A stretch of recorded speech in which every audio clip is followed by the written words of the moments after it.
Bapa, terpujilah namamu. Kami menyerahkan waktu ini ke dalam tangan-Mu. Berbicaralah bagi kami sekalian melalui hamba-Mu yang lemah dan terbatas ini. Dan biarlah Tuhan pesan-pesan-Mu disampaikan dalam ibadah ini. Terima kasih Bapa, terpujilah namamu. Kami menyerahkan waktu pemberitaan firman Tuhan ini ke dalam tangan-Mu. Di dalam nama Tuhan Yesus kami berdoa. Haleluya, amin. Silakan duduk Bapak Ibu.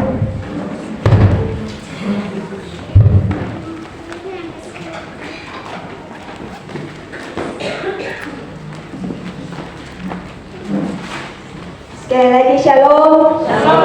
Selamat berjumpa kembali dalam kasih Kristus. Kita bersyukur pagi hari ini Tuhan beri kita kesempatan untuk belajar firman Tuhan sesuai dengan yang sudah ada di warta kita masing-masing. Mari sama-sama kita buka Efesus pasal 6. Efesus pasal 6 ayat yang ke-10 hingga ayat yang ke-20.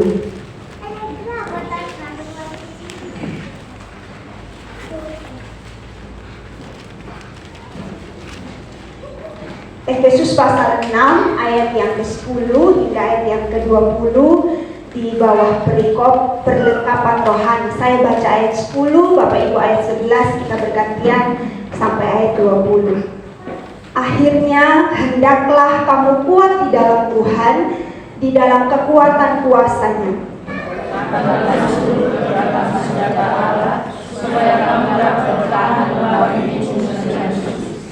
Karena perjuangan kita bukanlah melawan darah dan daging, tetapi melawan pemerintah-pemerintah, melawan penguasa-penguasa, melawan penghulu-penghulu dunia yang gelap ini, melawan roh-roh jahat di udara. Sebab itu, ambillah seluruh perlengkapan senjata Allah, supaya kamu dapat mengadakan perlawanan pada hari yang jahat itu, dan tetap berdiri, sesudah kamu menyelesaikan segala sesuatu. Jadi berdirilah tegak, berikat pinggangkan kebenaran, dan berbaju sirahkan keadilan. Kakimu terkasihkan kerelaan untuk memberitakan Injil damai sejahtera. Dalam segala keadaan, pergunakanlah perisai iman, sebab dengan perisai itu kamu akan dapat memadamkan semua panah api dari si jahat. Dan terimalah topeng keselamatan dan pedang roh yaitu firman Allah. Dalam segala doa dan permohonan, berdoalah setiap waktu di dalam roh, dan berjaga-jagalah di dalam doamu itu dengan permohonan yang tak putus-putusnya untuk segala orang kudus. Juga untuk aku, supaya kepadaku, jika akan membuka mulutku, dikatakan perkataan yang benar, agar dengan keberanian aku memberitakan rahasia itu. Yang kulayani sebagai utusan yang dipenjarakan. Berdoalah supaya dengan keberanian aku menyatakannya, sebagaimana seharusnya aku berbicara. Amin. Terima kasih untuk kerjasamanya membacakan firman Tuhan. Sekali lagi shalom. Shalom. Bapak Ibu saudara-saudara, pagi hari ini kita dikasih tema kuat di segala situasi. Waktu Bapak Gembala kasih tahu ke saya nanti hari Minggu bawa firman Tuhan, terus di WA ini tema. Pas saya baca tema, saya langsung bilang begini, wah ini tema datang lagi ya kan. Karena terakhir saya khotbah yang di akhir kemarin itu temanya ini juga, kuat di segala situasi. Pas saya baca ayat, oh ayatnya beda dengan ayat yang kemarin. Terus saya duduk kan, saya merenung, kenapa Bapak Gembala kasih lagi tema yang ini? Jadi ada beberapa hal yang saya renung dari tema ini. Entahkah saya yang hari ini sedang rapuh ya, dan dikasih tema ini supaya saya belajar menjadi kuat, atau mungkin ada di antara Bapak Ibu yang mungkin juga hari ini sedang rapuh dan dikasih tema ini supaya kita kuat. Dan kalau kita kaitkan dengan firman Tuhan ini Bapak Ibu, mungkin saja ada di antara kita yang sedang ditawan oleh iblis dengan segala pekerjaannya, tetapi dalam kemurahan Tuhan kita disuruh untuk bangkit dan menjadi kuat. Nah itu yang saya renungkan Bapak Ibu, saya langsung berdoa Tuhan kasih hikmat dan segala macam untuk menyampaikan firman Tuhan. Bapak Ibu saudara-saudara, pagi hari ini saya berharap Bapak Ibu tidak melewatkan waktu 40 menit atau 30 sampai 40 menit ke depan untuk kita belajar bersama-sama dari teks ini. Karena ini adalah hal yang penting untuk kita pelajari dan kita renungkan. Kenapa?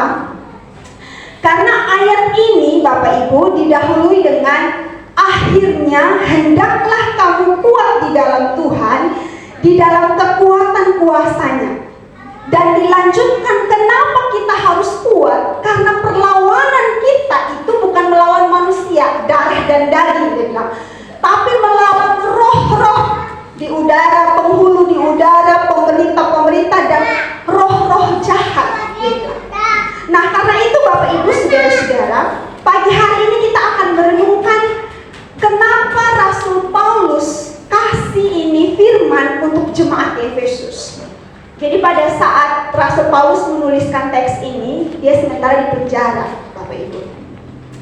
Dan kalau kita baca dari pasal 1 sampai pasal yang ke-6, ini Rasul Paulus memberi beberapa pesan penting.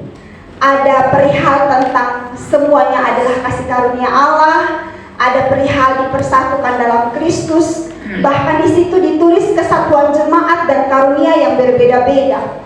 Dan yang paling dekat dengan pasal yang kita baca, itu dia bicara tentang kehidupan sebagai anak-anak terang, kasih. Kristus adalah dasar hidup suami istri, termasuk di pasal 6 ayat 1 sampai 9 itu taat dan kasih.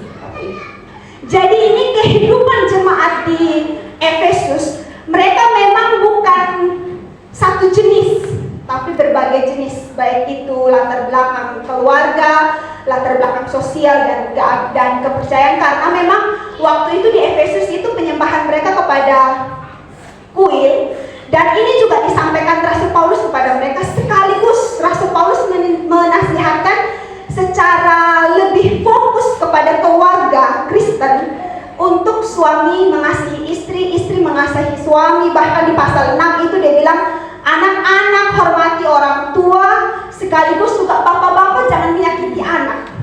Nah teks-teks yang mendahului pasal yang kita baca itu sebenarnya mau menekankan ada kesatuan hidup di dalam Kristus. Baik kesatuan sebagai suami istri, kesatuan sebagai anggota jemaat, kesatuan sebagai anak dan orang tua. Dan itu dituliskan oleh Rasul Paulus untuk menegaskan kepada mereka. Makanya di ayat yang kita mulai dengan pembacaan kita ditulis, akhirnya kuatlah di dalam Kristus. Nah Bapak Ibu saudara-saudara, kenapa dia suruh kuat di dalam Kristus tapi dilanjutkan dengan itu tadi? Karena perlawanan kita itu bukan melawan darah dan daging, tapi melawan roh-roh jahat. Bapak Ibu percaya iblis ada? Ada. Sekarang itu kerjanya itu makin giat. Karena ini akhir zaman, tanda-tanda akhir zaman seperti yang dituliskan Matius, Markus, itu sekarang sedang terjadi. Banyak anak yang sudah tidak menghormati orang tua, ya kan? Banyak mertua yang menentang menantunya ataupun sebaliknya, ya kan? Itu tuh cerita yang diucapkan oleh Matius.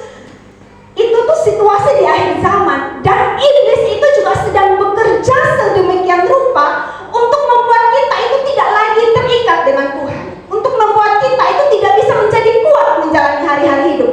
Makanya ini Rasul Paulus dengan tegas bilang, yang paling terakhir dari apa yang saya tuliskan kepadamu hai jemaat Efesus, kuatlah di dalam Tuhan. Penyataan kuatlah di dalam Tuhan ini berarti Bapak Ibu, orang Efesus itu tidak bisa kuat kalau bukan di dalam Tuhan. Atau dengan kata lain begini, mereka hanya akan bisa menjadi kuat kecuali ada kekuatan dari luar dirinya, karena di dalam dirinya tidak akan bisa melakukan segala sesuatu. Makanya hanya Yesus yang bisa mengalahkan iblis. Kalau Bapak Ibu ingat kisah anak-anak Skeo waktu di pelayanan Rasul Paulus, ketemu setan bilang, kamu datang dengan nama siapa? Ya kan, kami tidak takut dari segala macam. Karena memang yang ditakuti setan itu hanya Tuhan. Nah karena itu Bapak Ibu, karena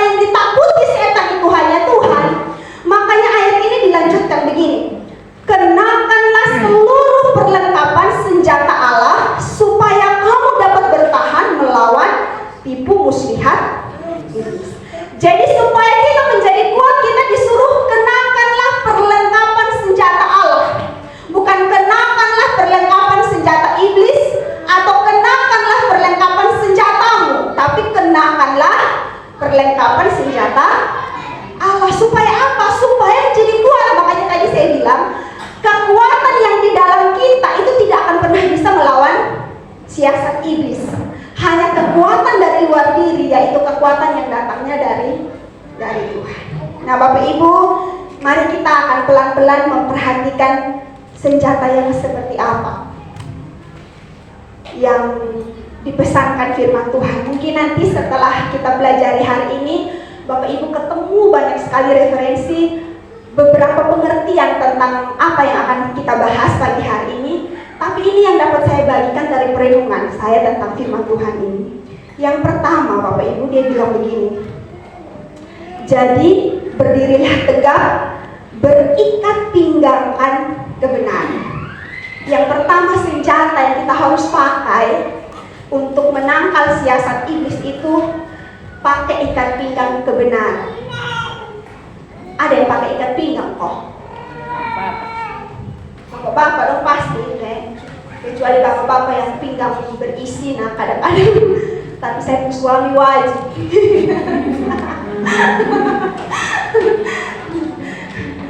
Kenapa harus pakai ikat pinggang?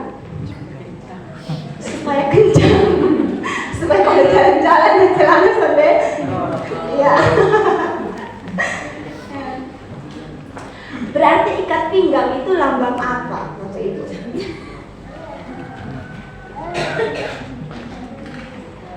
Lambang kekuatan, betul. Ikat pinggang itu lambang kekuatan. Supaya apa? Ya supaya celana jangan jatuh, supaya kuat. Kalau misalnya di mobil kita disuruh pakai seat belt kan, sabuk pengaman. Supaya apa? Supaya kalau tiba-tiba ada lubang terus gitu kan kita tidak langsung gitu. Ya kan, kepala tidak langsung.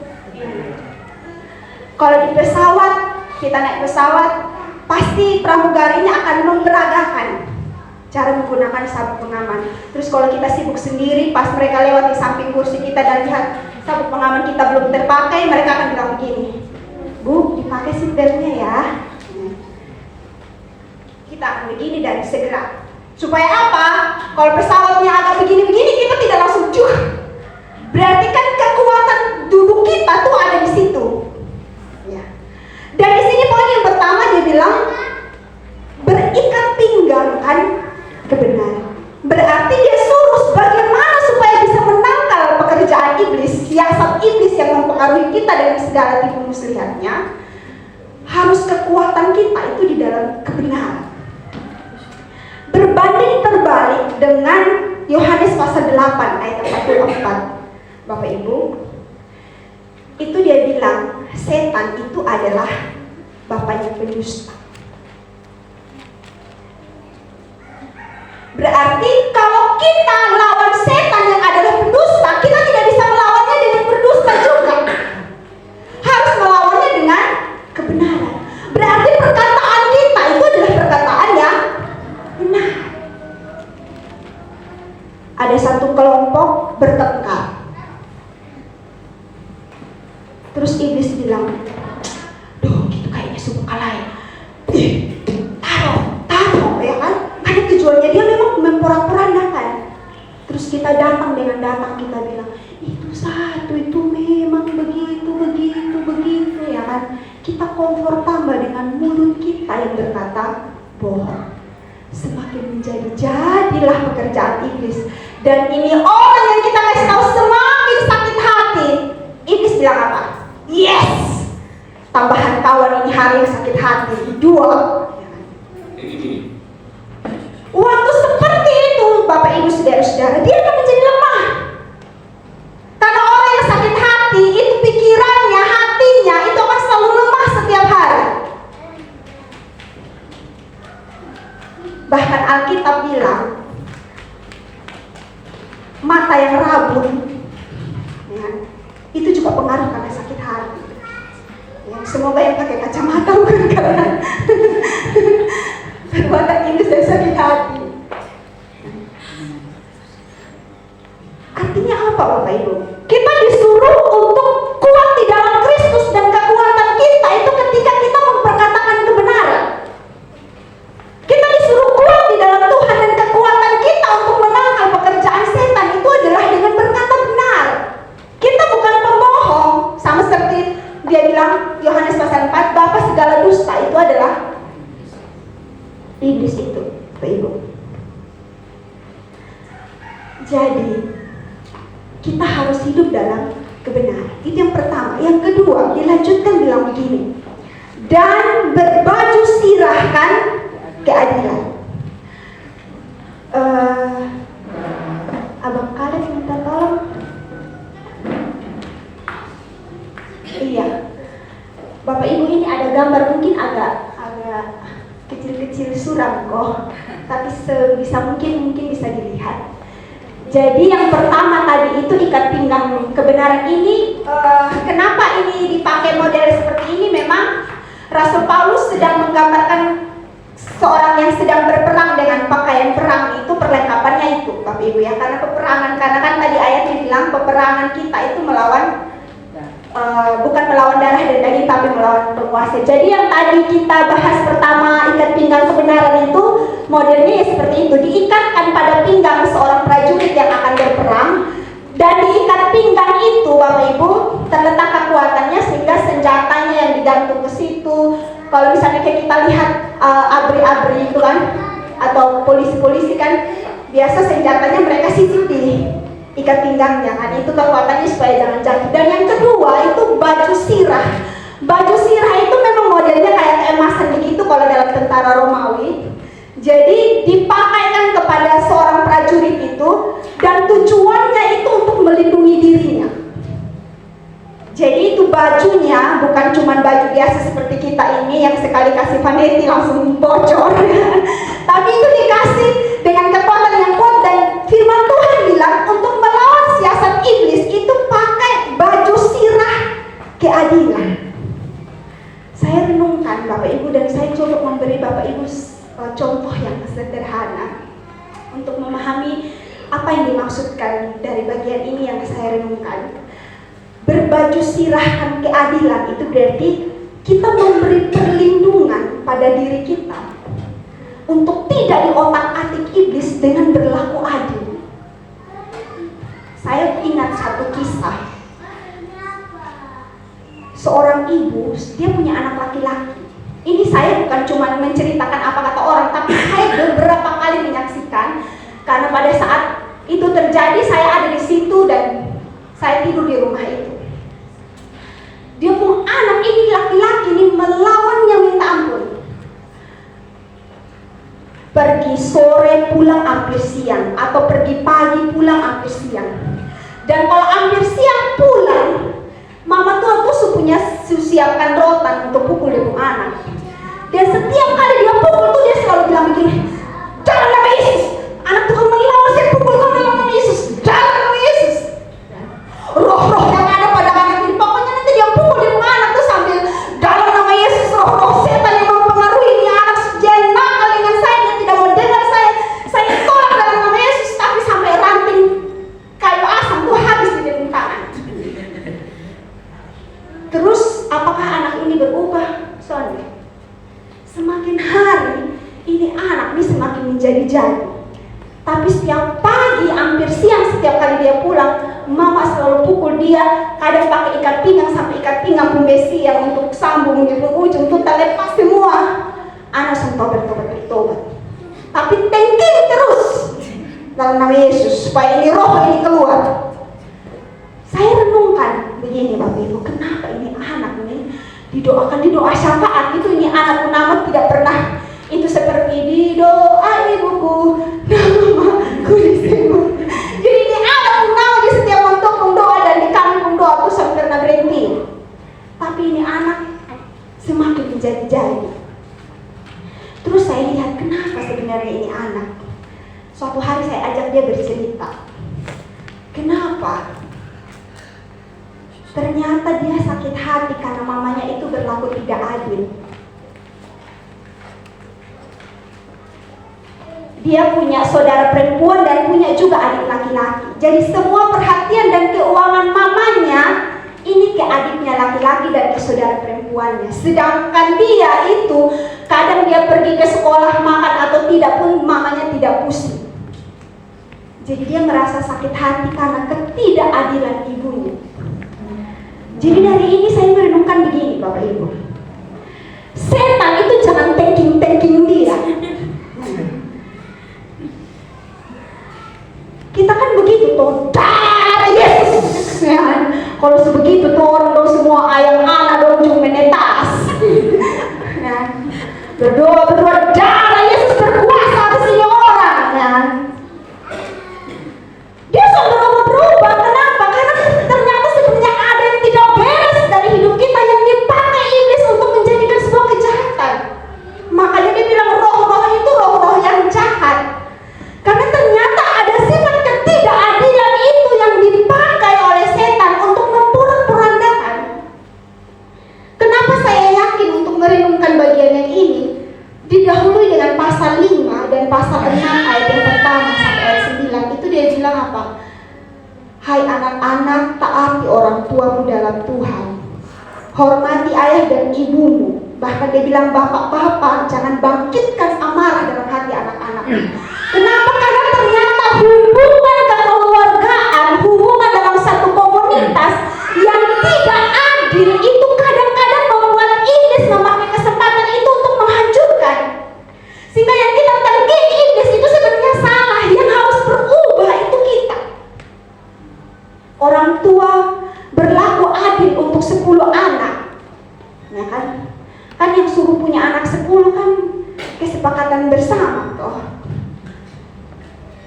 Jadi berlaku adil untuk 10 anak supaya itu jangan menimbulkan dosa, menimbulkan perkelahian dan akhirnya memicu pekerjaan iblis untuk semakin kencang dalam rumah tangga. Bos-bos berlaku adil kepada karyawan.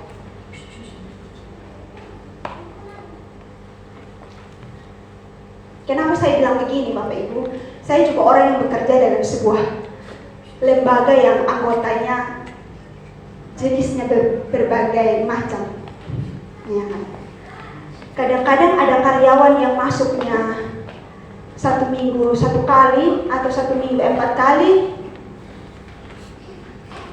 Begitu-begitu sah. Ya kan? Tapi ada yang baru saja dia setengah jam tidak masuk. Kenapa kok dia belum masuk? Ya kan? Berkelahilah nanti. Ya.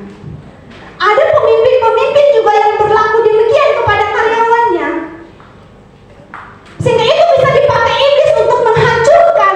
Kita sudah menjadi lemah dan saya kayaknya tidak mau lagi di situ dan seterusnya. Atau ada mama mantu punya anak mantu 3, ya kan? Anak mantu yang 1 disayang mati pun. Nah, sedangkan anak mantu yang 2 seperti anak yang tidak punya ibu. Ada menantu tiri dan menantu kandung. Dan itu bisa dipakai iblis untuk memperuncing hubungan dalam keluarga. Dan akhirnya orang tua menjadi sakit hati, semakin tua semakin lemah, bukan hanya karena faktor usia, tapi karena faktor tekanan dari anak mantu. Atau dalam sebuah komunitas persekutuan, kita lebih perhatikan si A daripada si B. Si B merasa kecewa dan sakit hati, ya kan? Jadilah peruncingan yang tidak betul. Dan itu dipakai iblis untuk menghancurkan. Karena itu dia bilang pakai protek diri, perlindungan diri, baju sirah keadilan, berlaku adil. Supaya apa? Supaya iblis jangan pakai sakit hati, kekecewaan itu untuk menghancurkan dan memporak-porandakan. Supaya kita tetap menjadi kuat, karena firman Tuhan bukan hanya bilang menjadi kuat, tapi dia bilang supaya kamu tegak berdiri. Bahkan ketika kamu menyelesaikan satu pekerjaan itu, dia bilang kamu tetap berdiri. Artinya posisi kita yang awal berdiri, kita akan tetap berdiri meskipun iblis mempengaruhi kita, tapi kita berlaku adil. Karena itu Bapak Ibu saudara-saudara, iblis itu sebenarnya tidak selalu menjadi pemulai dari segala sesuatu yang salah. Karena kalau Yakobus bilang, kita juga bisa dipikat oleh keinginan kita. Tapi memang dia itu adalah sumber kejahatan, betul. Kenapa saya bilang begitu? Karena firman Tuhan bilang begini Bapak Ibu. Kita ini adalah pemenang. Kenapa? Karena Kristus itu sudah memenangkan pertandingan melawan si jahat. Makanya Petrus pernah bilang begini, "Hai iblis, di manakah sengatmu?" Sengat iblis telah ditawan dalam maut dan Kristus itu adalah pemenangnya. Artinya begini, kita ini sebenarnya tidak bisa semena-mena ditaklukkan oleh iblis. Tapi ketika kita membuka celah, iblis bisa pakai itu untuk menghancurkan kita. Dan kita menjadi lemah. Makanya berbaju sirahkan, berikat pinggangkan kebenaran, berbaju sirahkan keadilan, kata firman Tuhan. Selanjutnya di sini dia bilang berkasutkan kerelaan untuk memberitakan Injil. Yang ketiga, Bapak Ibu, berkasutkan kerelaan untuk memberitakan Injil. Di gambar itu di bagian bawah, di kaki itu ada kasut dan itu disuruh untuk pakai beritakan Injil. Kaki itu dipakai untuk melangkah memberitakan Injil. Saya bisa memberi beberapa pengertian dari bagian yang ini seperti ini, Bapak Ibu. Memang ada orang yang diberi karunia khusus atau panggilan khusus atau memang bidangnya di situ. Seperti yang STH ya kan. Memang dia punya kesempatan untuk beritakan Injil, untuk menyampaikan kayak contoh seperti sekarang ini atau kayak saya lah. Memang ada wadahnya karena memang jalurnya ke situ, sekolah khususnya ke situ gitu ya. Tapi kan kita semua ini dipanggil untuk memberitakan Injil. Dan memberitakan Injil itu Bapak Ibu tidak harus di sini. Tidak harus di mimbar di gereja. Tapi di semua cerita hidup kita bisa memberitakan Injil. Berarti secara sederhananya, bagaimana supaya kita kuat di dalam Tuhan saat iblis mempengaruhi kita? Ya kita harus terus bisa bersaksi tentang Tuhan. Tapi persoalannya begini Bapak Ibu. Kaki kita itu seringkali dihadang dengan batu, dengan kerikil, dengan gundukan pasir, bahkan dengan polisi tidur. Suruh dong tidur di rumah dan tidur di jalan. Maksud saya begini Bapak Ibu, kadang-kadang persoalan hidup itu bisa dipakai iblis untuk membuat kita tidak bisa bersaksi. Jadi kita tuh bawaannya, pokoknya susah ini. Orang datang mau ketemu kita, dia berharap bahwa dari kita dia mendapatkan kekuatan, tapi pas ketemu kita, ya kan, kakak mau datang cerita apa? Pergumulan lebih susah lah, ya kan. Jadi dua-dua lemah, iblis bilang yes, tambahan kawan lah ini hari, ya kan. Karena ada dua orang yang bertemu dalam perkumpulan itu, mereka susah dan mereka lemah. Dia akan bilang begitu, kita tidak bisa lagi menjadi kuat. Kenapa? Kita sudah tidak bisa bersaksi, padahal sebenarnya Rasul Paulus bilang begini dalam Korintus, dalam kelemahan kita itu kasih karunia Tuhan berlimpah. Justru sebenarnya dari kelemahan kita waktu kita bersaksi, orang akan bilang begini, beta kayaknya kuat kalau ketemu mantua satu, biar dia punya pergumulan.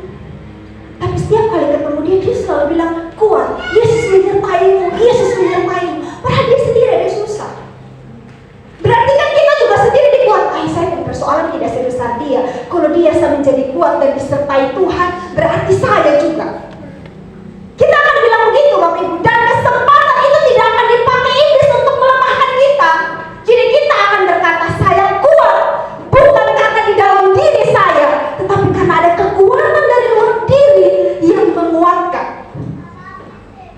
Makanya kita harus tetap bisa bersaksi, meskipun sebenarnya godaan iblis ini sudah di depan mata untuk membuat kita tidak bisa bersaksi tentang kebaikan Tuhan lah, tentang kemurahan Tuhan lah, tentang segala hal. Makanya saya renungkan waktu Tuhan Yesus mengutus murid-murid itu, Tuhan Yesus bilang begini, tidak usah bawa baju, tidak usah bawa bekal, tidak usah bawa apa. Pokoknya Tuhan bilang tidak usah repot dengan yang itu, pergilah untuk memberitakan Injil. Pertanyaannya, apakah kita tidak butuh makan? Masa iya kita penginjilan 2 bulan, baju dari hari pertama sampai 2 bulan itu ya. Ya kita baru shalom, saya tuan rumah sudah lari ya kan. Ada malah petaka datang. Ya. Tapi Tuhan mau ajarkan bahwa sebenarnya kerelaan untuk pergi memberitakan Injil itu akan tetap menjadi kuat. Kenapa? Karena kekuatan itu, kekuatan berkat dan lain-lain itu datangnya dari Tuhan, bukan dari dalam diri. Jadi waktu kita punya kerinduan untuk bersaksi dan tidak menjadi lemah dengan kesulitan hidup kita, sebenarnya kita sedang memberi kemenangan atas diri kita dan iblis dipermalukan. Bapak Ibu. Dan selanjutnya di sini dia bilang begini, perisai iman.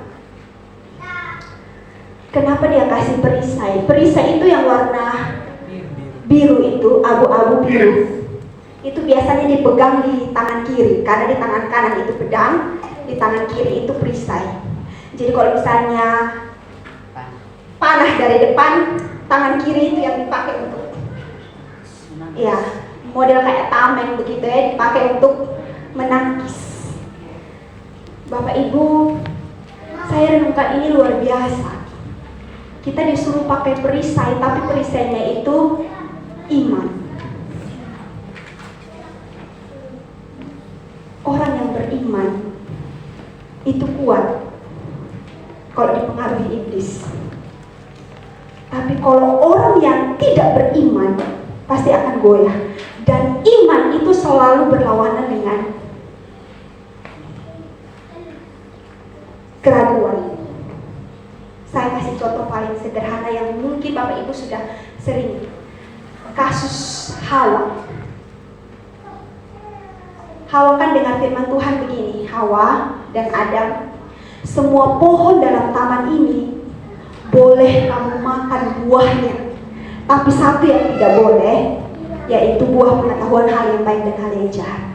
Tapi nanti kalau Bapak Ibu belajar lebih teliti dari ayat itu, setelah iblis datang, ini yang ayat yang tadi saya sebutkan itu pasal 2 ayat 16 dan 17. Tapi di pasal 3 ayat yang kedua itu iblis secara pengaruhi Hawa bilang begini, Hawa, semua pohon dalam taman ini jangan kamu makan buahnya, bukan? Dia bilang jangan kamu makan. Padahal Tuhan bilang di pasal 2 ayat 16-17 semua pohon itu boleh dimakan kecuali yang satu. Tapi waktu iblis bilang dia begitu, dia bilang semua pohon dalam taman ini jangan kamu makan buahnya, bukan? Nah, itu dia suka miring itu ayat, dia tambah dengan kata bukan, ya kan? Itu sekalimat menggoda, ya kan iblis. Dan saat itu juga Hawa menjadi ragu dengan perkataan Tuhan yang sebelumnya dengan perkataan iblis yang ini. Dan akhirnya matanya melihat buah itu enak untuk dimakan dan menarik kelihatannya. Dia ambillah itu, dia kasih ke suaminya dan mereka berdua makan hingga jatuh dalam dosa. Saat itu iblis bilang yes, manusia berakhir jatuh dalam dosa karena saya. Saudara-saudara, ini orang kalau dipengaruhi oleh iblis, dia akan ragu dengan perkataan Tuhan dan dia tidak lagi beriman hingga dia menjadi lemah. Waktu sakit, keyakinan kita dalam hati, kita pegang Yesus itu penyembuh. Tapi iblis tanahkan di pikiran kita, bilang susah ini, sudah gini lama tahun nih, belum sembuh-sembuh juga. Ya. Tidak usah percaya Tuhan, Itu juga kan yang dibilang istri Ayub kepada suaminya. Makanya di khotbah yang terakhir di bulan Juli itu kan tentang itu, tentang Ayub. Kenapa Ayub bisa menjadi kuat? Itu juga yang dibilang istri Ayub kepada suaminya, masih maukah kau bertahan mempercayai Tuhan? Tapi puji Tuhan, Ayub menangkal perkataan istrinya dengan perisai iman, keyakinan kepada firman Tuhan dengan berkata, masa ia kau mau terima yang baik saja dari Tuhan sedangkan yang buruk tidak? Dan Ayub menjadi kuat sampai akhir hidupnya, sampai cerita Ayub berkata dia mendapatkan berkat 2 kali lipat. Bapak Ibu, iblis juga akan mempengaruhi kita dengan memanahkan perkataan-perkataan yang tidak sesuai dengan perkataan firman Tuhan.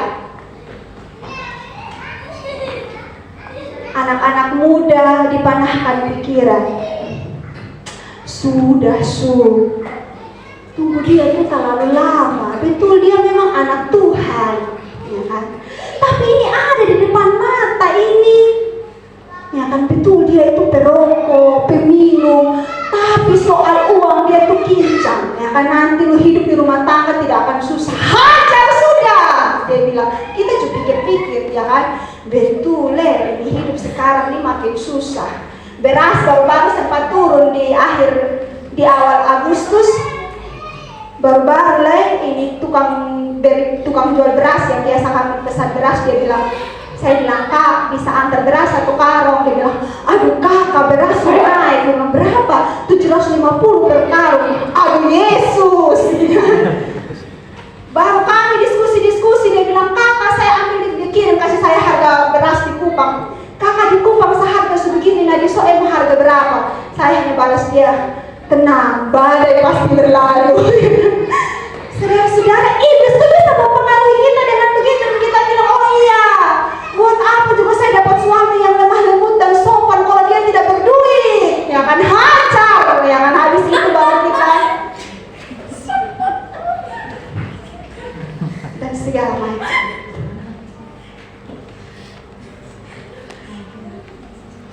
Atau kita bisnis, ya kan? Bisnis kita kok makin lama makin menurun, penghasilannya sekian. Terus iblis bilang begini, sudah, kasih naik harga, citong, main-main dan segala macam. Kita bilang kayak ini juga jalan cepat, ya. Kita lupa bahwa Tuhan menuntut kita untuk hidup dengan benar. Iblis bilang, saya menang membuat dia hancur, saya menang membuat dia ragu bahwa Tuhan menyertai walaupun hidupnya seperti ini.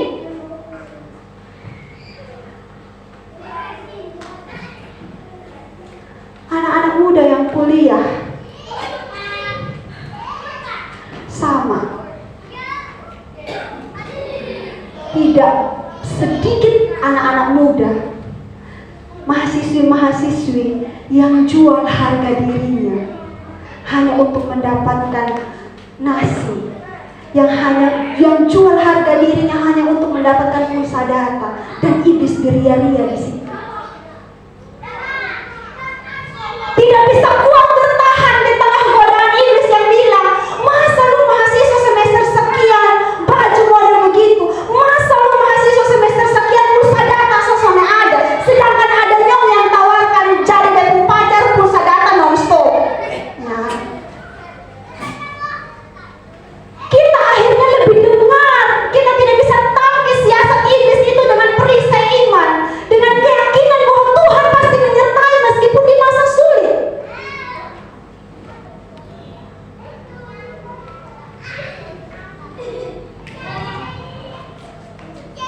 Yang siap-siap mau nikah juga sama. Jangan pikir, aduh ini berat, kayak potong kawin lari sasu. Atau akhirnya kita dipanahkan oleh setan perkataan-perkataan, lu orang tua tuh bla bla bla bla bla dan seterusnya. Kita juga bilang, iya kayaknya memang betul. Kita menimbulkan pertikaian di antara orang tua, menimbulkan pertikaian dengan pasangan, dan akhirnya iblis mengambil kesempatan untuk menghancurkan kita. Kita menjadi lemah dan tidak kuat. Kita lupa bahwa kita punya firman Tuhan, kita punya keyakinan di dalam Yesus yang menyertai kita. Makanya Paulus bilang, pakai perisai iman untuk menangkis panah api dari si jahat.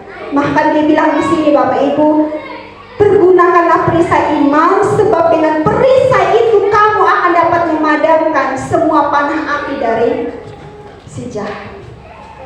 Jangan bercanda Bapak Ibu, iblis bekerja sedemikian rupa.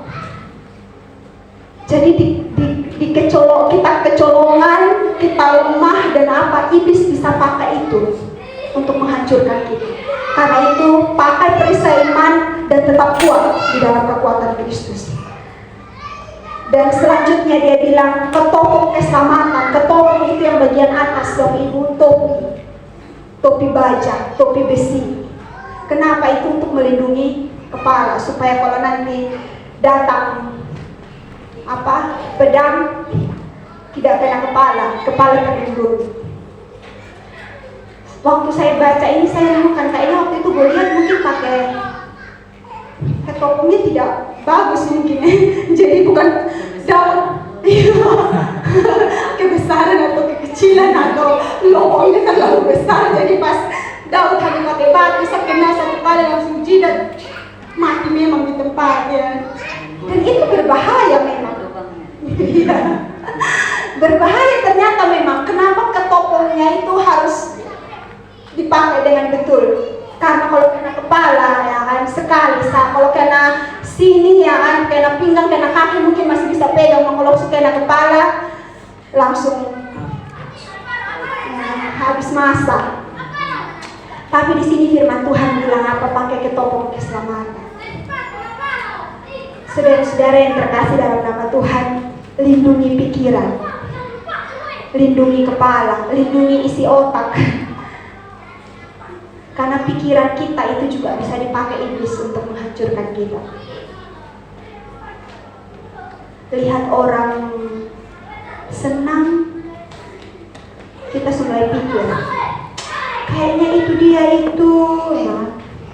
Lihat orang pakai baju baru, dia itu ada begitu mah baju baru ya. Pikiran kita macam-macam ya.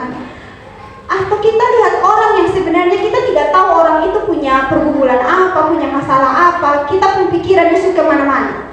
Akhirnya nanti mulut juga kemana-mana. Saudara-saudara, iblis itu bekerja keras dengan segala cara, entah di kaki, entah di seluruh badan, entah di pikiran, dia menghancurkan kita. Karena itu ditutup dengan perlindungan bilang begini, pakai pedang roh, yaitu firman Tuhan. Firman Tuhan itu adalah kekuatan, bahkan firman Tuhan itu jawaban hidup kita. Saya yakin Bapak Ibu pasti mengalaminya. Kadang-kadang ada saat yang terpuruk dalam hidup kita, tapi ketika kita baca satu ayat firman Tuhan, itu ayat itu langsung bisa beri kita kekuatan dan semangat, padahal masalah kita belum selesai. Nah, firman Tuhan itu bekerja sedemikian rupa untuk membuat kita kuat. Karena itu saya berharap dan dari perenungan firman Tuhan ini jadilah kuat di dalam Tuhan. Dan saudara tidak perlu merasa sendiri melawan siasat iblis. Kenapa? Karena kita sebenarnya diberi banyak pilihan tadi. Perisai iman, ketopong keselamatan, ikat pinggang kebenaran, baju sirah keadilan. Mari berbenah diri. Kalau hari ini seperti apa penjelasan saya tadi di awal, kenapa Bapak Gembala kasih lagi tema yang ini dengan topik, dengan teks Alkitab yang berbeda. Mungkin saja di antara kita sekalian ada yang hari ini sedang ditawan oleh iblis. Ditawan pikirannya, ditawan kekuatan pinggangnya, ditawan di kakinya. Dan merasa bahwa hidup ini kayaknya sudah pasrah. Tapi firman Tuhan hari ini harus membangkitkan semangat kita untuk menjadi kuat. Jadi iblis itu tidak perlu saudara pagi-pagi, siang-siang, malam-malam berdoa, kami tengking kuasa kegelapan dan segala macam. Berbenah diri. Waktu berbenah diri, kita sadar akan kekuatan kita di dalam Tuhan. Iblis tidak bisa semena-mena mempengaruhi kita, walaupun memang dia sedang bekerja untuk mempengaruhi kita. Iblis memang setiap hari bekerja. Pada saat kita berdoa untuk minta pertolongan dari Tuhan pun, dia ada di samping kita dan berusaha untuk mempengaruhi kita.